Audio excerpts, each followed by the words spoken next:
আলাইহি ওয়াসাল্লামকে বলা হলো, ইয়া রাসূলুল্লাহ, জানতে চাওয়া হলো, জিজ্ঞাসা করা হলো, ওগো নবী, অধিকাংশ মানুষ কি কারণে জান্নাতে যাবে? কিসের কারণে জান্নাতে যাবে? নবী বললেন, আত-তাকওয়া। এক নাম্বার পরহেজগারিতার কারণে, দুই নাম্বার ওয়া হুসনুল খুলুক, উত্তম চরিত্রের কারণে। আলহামদুলিল্লাহি নাহমাদুহু ওয়া নাস্তাঈনুহু ওয়া নাস্তাগফিরুহু ওয়া নাউযু বিল্লাহি মিন শুরুরি আনফুসিনা মান ইয়াহদিহিল্লাহু ফালা মুদিল্লা লাহু ومن يضلل فلا هادي له نشهد أن لا إله إلا الله وحده لا شريك له ونشهد أن سيدنا وسندنا وحبيبنا ومولانا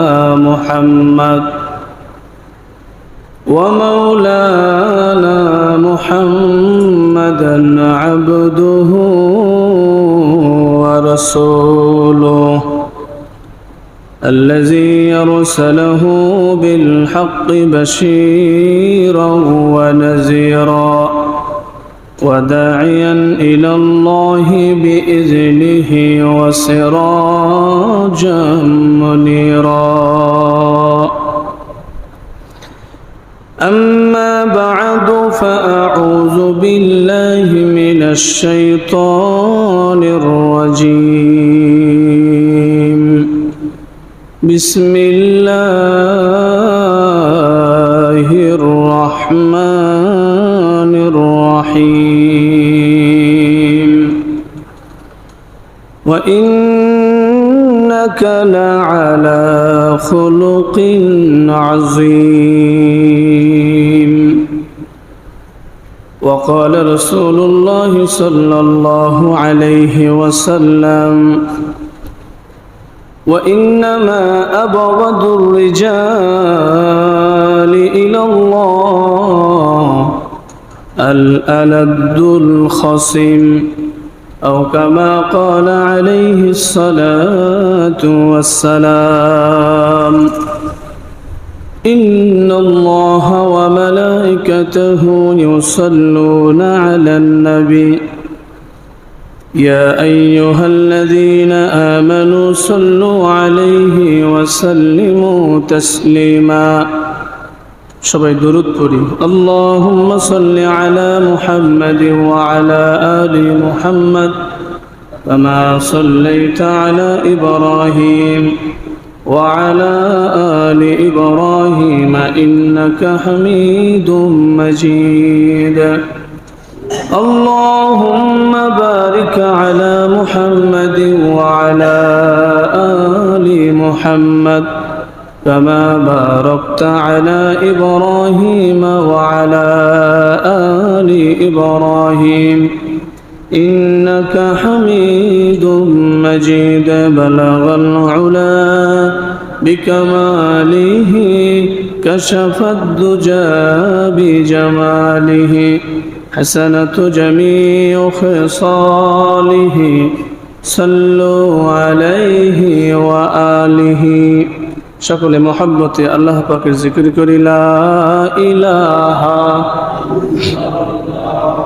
লা ইলাহা ইল্লাল্লাহ লা ইলাহা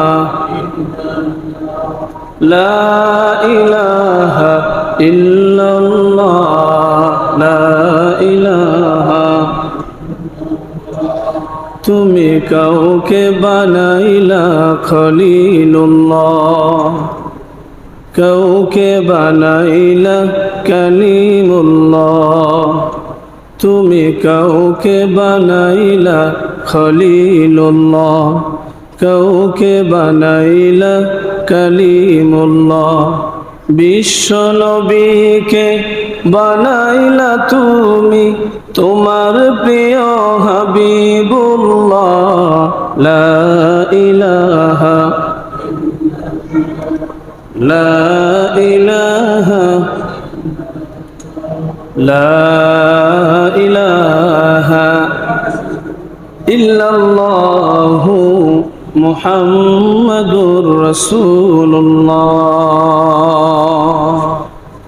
সাল্লাল্লাহু আলাইহি ওয়াসাল্লাম। আলহামদুলিল্লাহ, সমস্ত প্রশংসা আল্লাহ পাকের জন্য,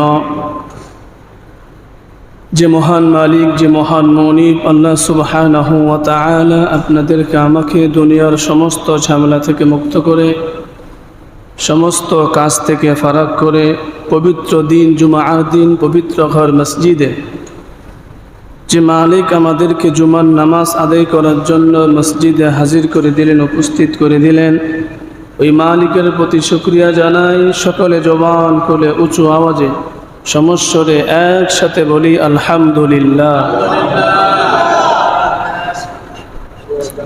ভূমিকায় না যে সরাসরি আলোচনায় চলে যাবে ইনশাআল্লাহ, যেহেতু সময় খুবই কম, অল্প সময়ের মধ্যেই যতটুকু কথা হবে আল্লাহ তাআলা আমাদের সকলকে কথাগুলো আমলের নিয়তে আমাকে বলার, আপনাদেরকে শোনার তৌফিক দান করেন, বলেন আমিন। আজকের আলোচনার বিষয় হলো হুসনে আখলাক। হুসনে আখলাক, খুলুকুল হাসান, ইহসান, এই সম্পর্কে কিছু কথা হবে। এটার অর্থ হলো উত্তম চরিত্র। কি চরিত্র? উত্তম চরিত্র। এই সম্পর্কে কিছু কথা হবে ইনশাআল্লাহ। আমরা খুব মনোযোগ সহকারে শোনার চেষ্টা করি। আলোচনার বিষয়টা কি জানি বললাম? উত্তম চরিত্র, হুসনে আখলাক, যাকে বলা হয় হুসনে আখলাক, উত্তম চরিত্র নিয়ে কিছু কথা বলব। আল্লাহ রাব্বুল আলামিন দুনিয়াতে মানুষকে তৈরি করেছেন সব চাইতে, সমস্ত প্রাণীর চাইতে সুন্দর করে। ঠিক কিনা বলেন? মানুষের চাইতে আর কেউ সুন্দর আছে? নাই। আল্লাহ সুবহানাহু ওয়া তাআলা আমাদেরকে সব চাইতে সুন্দর করে বানিয়েছে। মানুষ কেমন সুন্দর! মানুষ এত সুন্দর, এ মানুষকে যখন পোশাক পরিয়ে দেওয়া হয় সৌন্দর্য বাড়ে। ঠিক কিনা? পোশাক পরলে সৌন্দর্য কমে না বাড়ে? বাড়ে। এ মানুষকে যখন মাথায় একটা টুপি দেওয়া হয় আরো সৌন্দর্য বাড়ে। মানে এই মানুষটাকে যত সাজাবেন তত সুন্দর লাগে। চশমা লাগাবেন, সৌন্দর্য বাড়ে। ঠিক না? হাতে ঘড়ি দিবেন, সৌন্দর্য বাড়ে। অর্থাৎ মানুষকে আপনি যত সুন্দর করে সাজাবেন এর সৌন্দর্য ততই বাড়তে থাকে। তা আল্লাহ তাআলা জানে এমনভাবে বলেন যে আমি আল্লাহ মানুষকে বানাইছি সবচাইতে সুন্দর করে। মানুষকে আল্লাহ তাআলা সুন্দর করে বানাবার পরে বললেন, ভূমিকায় লম্বা করব না, আলোচনা ডাইরেক্ট চলে যেতে হবে। এত সুন্দর করে মানুষকে আল্লাহ তাআলা বানাবার পরে বললেন যে এত সুন্দর মানুষ হওয়া সত্ত্বেও যদি তার আখলাক, তার চরিত্র যদি সুন্দর না হয়, তাহলে তার বিগত যে আমলগুলো আছে, যে ইবাদত বন্দিগি করছে, এগুলো কোনো কাজে আসবে না। অর্থাৎ আমলের পাশাপাশি, ইবাদতের পাশাপাশি আখলাক, চরিত্র সুন্দর করা লাগবে। ইবাদত ভালো, নামাজও সুন্দর, তেলাওয়াতও সুন্দর, তাসবিহ তাহলিল সুন্দর, পোশাক আশাকও সুন্দর, কিন্তু আখলাক সুন্দর না। আখলাক এত নিকৃষ্ট যে মানুষের সামনে বলা যায় না। আবার আচার আচরণ এত খারাপ যে মানুষের সামনে ওই লোকটার কাছে কথা বলতেও ঘৃণা লাগে। অর্থাৎ ঘৃণাও কেউ তার সাথে কথা বলতে চায় না। ইবাদত বন্দিগির পাশাপাশি আখলাক যদি সুন্দর না হয়, আপনার ইবাদত, মুআমালাত, মুআশারাত, আচার আচরণ, রীতি আদর্শ সব কিছুই 100%, 100 নাম্বার পাইছেন, কিন্তু দেখা গেল আখলাকে ফেল, বাকি আমলগুলোও ফেল হয়ে যাবে। কি কথা কি বোঝা যাচ্ছে? ভালো করে বোঝার চেষ্টা করেন। ইবাদত ঠিক আছে, মুআমালাত মুআশারাত কথাবার্তা আচার আচরণ সব ঠিক আছে, কিন্তু আপনার আখলাক ঠিক নাই, চরিত্র ঠিক নাই, আপনার বাকি আমলগুলো ফেল, এগুলো কোনো কাজে আসবে না। তে হুসনে আখলাক এত দামি, উত্তম চরিত্র এত দামি জিনিস।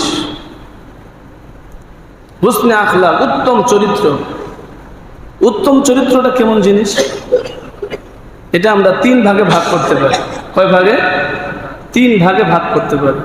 1 নম্বর হলো খুলুকি হুসন, মানে খুলুকি হাসান, যেটা উত্তম চরিত্র বলে। এটার উত্তম চরিত্র কেমন? যে এই লোকটা কারোর সাথে জুলুম করতে পারবে না। কি বললাম? হুসনে আখলাক উত্তম চরিত্র যার মধ্যে থাকবে, এই লোকটা কারোর সাথে জুলুম করতে পারবে না, এবং তার সাথে কেউ যদি জুলুম করে সে প্রতিশোধ গ্রহণ করবে না। 3 নাম্বার হলো যদি প্রতিশোধ গ্রহণ করতে চায় তো যতটুকুন প্রতিশোধ নেওয়ার দরকার অতটুকুন নিবে, বেশি নিবে না। এটাকে বলা হয় খুলুকে হাসান, উত্তম চরিত্র। 2 নাম্বার হলো খুলুকিল কারীম। খুলুকিল কারীম এটা উত্তমের চাইতে আর একটু মাত্রা বেশি, এটা আরো ভালো। বলে এটা কেমন? 1 নাম্বার এই লোকটা কারো সাথে জুলুম করবে না। 2 নাম্বার হলো কেউ যদি তার সাথে জুলুম করে তাকে ক্ষমা করে দেবে। সুবহানাল্লাহ বলবেন না? তাকে ক্ষমা করে দিবে। 3 নাম্বার হুসনে কারিম যার মধ্যে থাকবে, খুলুকিল কারিম যার মধ্যে থাকবে, 3 নাম্বার হলো এই মাজলুম হওয়া সত্ত্বেও জালেমের জন্য দোয়া করবে। কি করবে? দোয়া করবে। আরেকটা হলো খুলুকিল আজিম। কয়টা বললাম? একটা খুলুকিল হাসান, একটা হলো খুলুকিল কারীম, একটা খুলুকিল আজিম। এটা আরো বড়। খুলুকিল কারীম সাহাবাদের মধ্যে ছিল, খুলুকিল কারীম তাবেঈদের মধ্যে ছিল, খুলুকুল কারীম তাবেঈনদের মধ্যে ছিল, কিন্তু খুলুকিল আজিম এটা শুধুমাত্র কেবলমাত্র একমাত্র আপনার আমার নবী মুহাম্মদুর রাসূলুল্লাহ সাল্লাল্লাহু আলাইহি ওয়াসাল্লামের কাছে ছিল। এটা মানুষ অর্জন করতে পারে না, এটা আল্লাহ থেকে আসে, খুলুকুল আজিম। এই জন্য আল্লাহ তাআলা বলেন ওয়া ইন্নাকা লাআলা খুলুকিল আজিম।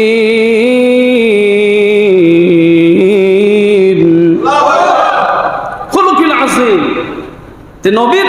নবীর মধ্যে খুলুকুল আজিম ছিল। এটা কেমন?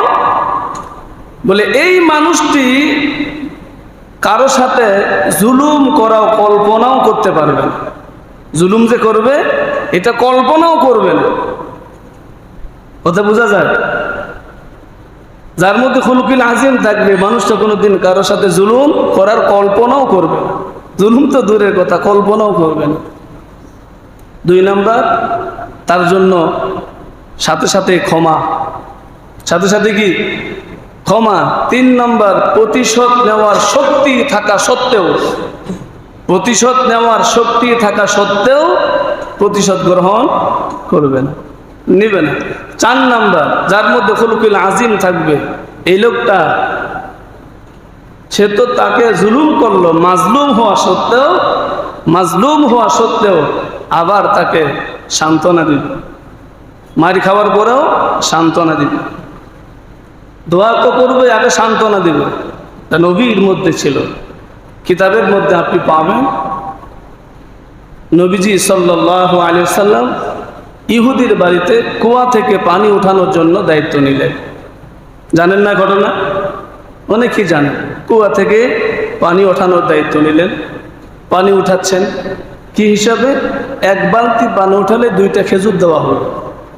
নবীজিকে 2টা খেজুর দেবে। ইহুদির বাড়িতে কাজ করতেছেন নবী। যখন পানি উঠাইতে যাচ্ছেন, ইহুদির যে বালতির রশিটা ছিল এটা ছিল খুব দুর্বল রশি। কয়েক বালতি পানি ওঠানোর পর বালতি রশি ছেড়ে বালতি কুয়ার মধ্যে পড়ে গেল। ইহুদি রাগ হয়ে গেল, দৌড় মেরে এসে সজোরে নবীর গালে একটা থাপ্পড় মারল। আচ্ছা বলেন তো, নবীর মধ্যে শক্তি আছে না নাই? আছে মানে জান্নাতি 100 যুবকের শক্তি নবীর মধ্যে ছিল। জানেন না ইতিহাস মনে হয়, মুসা আলাইহিস সালাম তার গোলামকে একটা থাপ্পড় মারছিল, দুনিয়া থেকে বিদায় হয়ে গেছে, এক থাপ্পড়ে দুনিয়া থেকে বিদায়। যে নবীদের থাপ্পড়ের পাওয়ার কত ছিল। আমাদের নবী তো জান্নাতি 100 যুবকের শক্তি আমাদের নবীর কাছে ছিল। আজি শক্তি থাকা সত্ত্বেও নবীজিকে থাপ্পড় মারছে, পাল্টা জবাব দিয়েছে না, সহানুভূতি দেখাইলেন। আপনি কি হাতে ব্যথা পেয়েছেন? নবী কি বললেন? ইহুদিকে বললেন, আপনি কি হাতে ব্যথা পেয়েছেন? এই যে সহানুভূতি, এটা খুলুকুল আযীম, এটাকে খুলুকুল আযীম বলা হয়। আল্লাহ রাব্বুল আলামিন বলেন, ওয়া ইন্নাকা লাআলা খুলুকিন আযীম।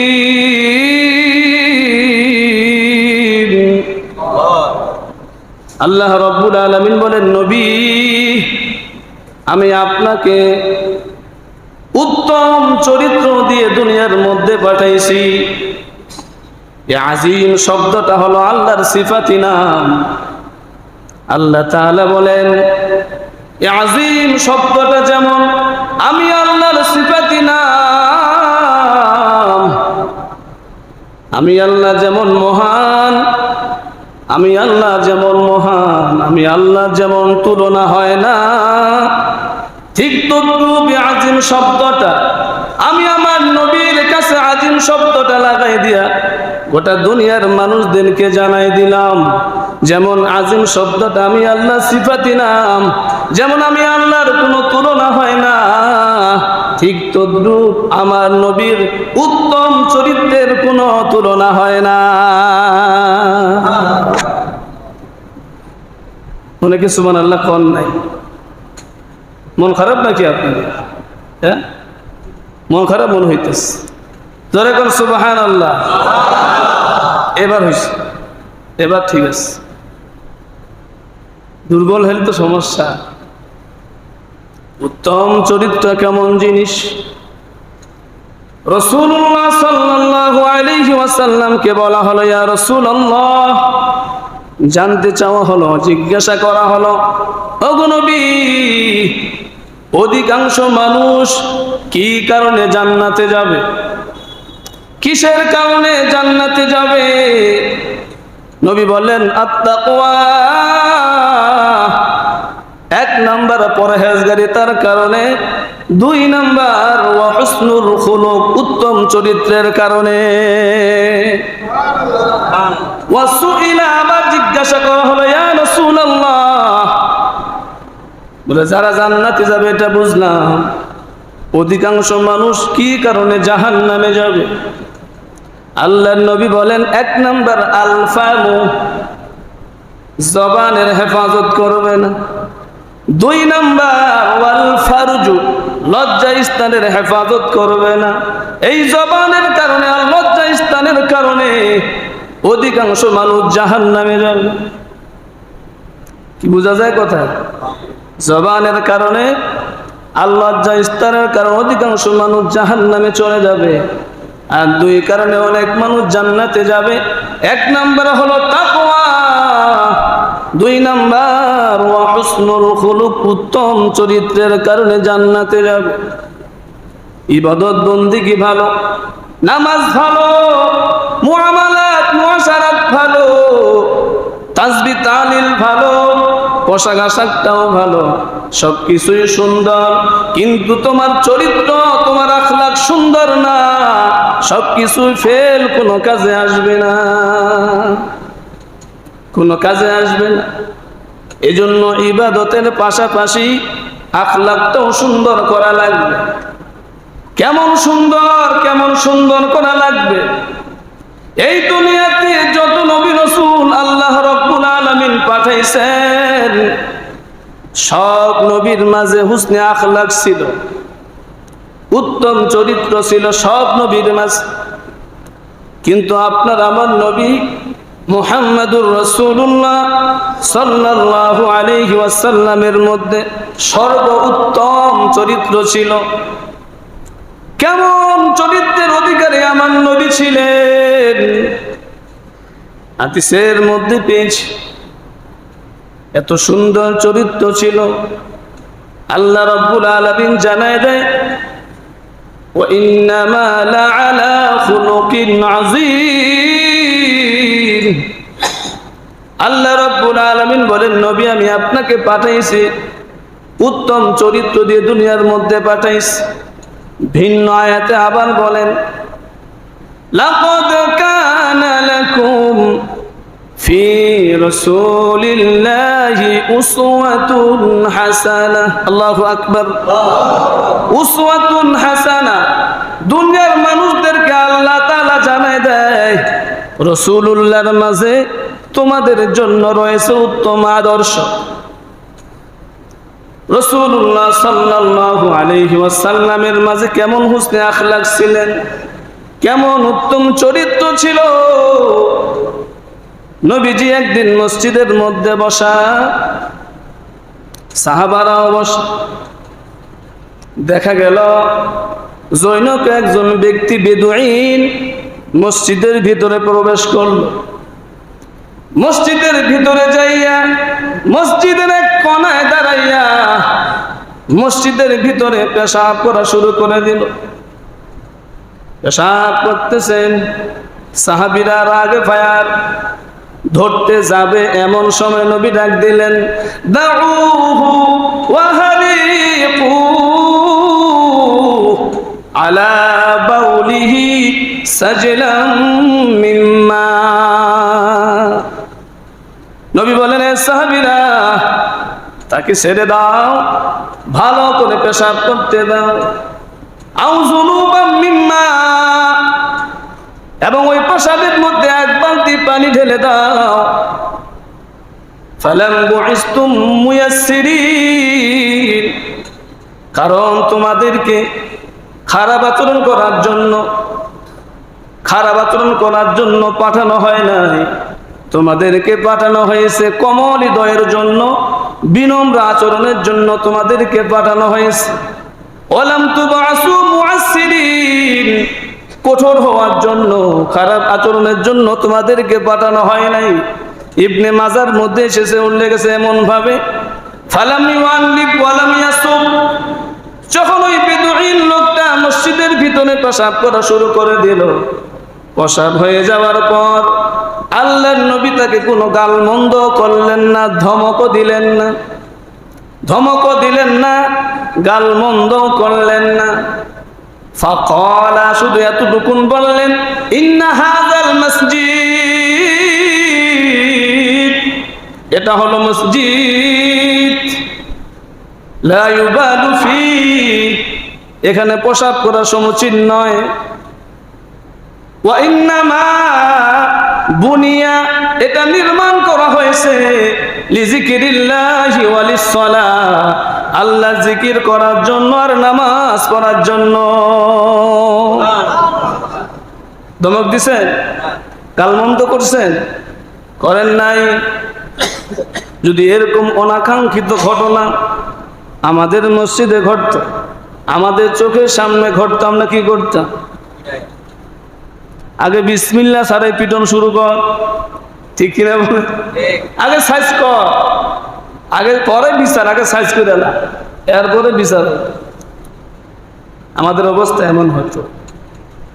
আল্লাহ রাসূল গালমন্দ করলেন না, গালিও দিলেন না, পেশাবের মধ্যে পানি ঢেলতে বললেন আর বললেন যে ইন্না হাযাল মসজিদ, এটা মসজিদ, এখানে পেশাব করা সমীচীন নয়।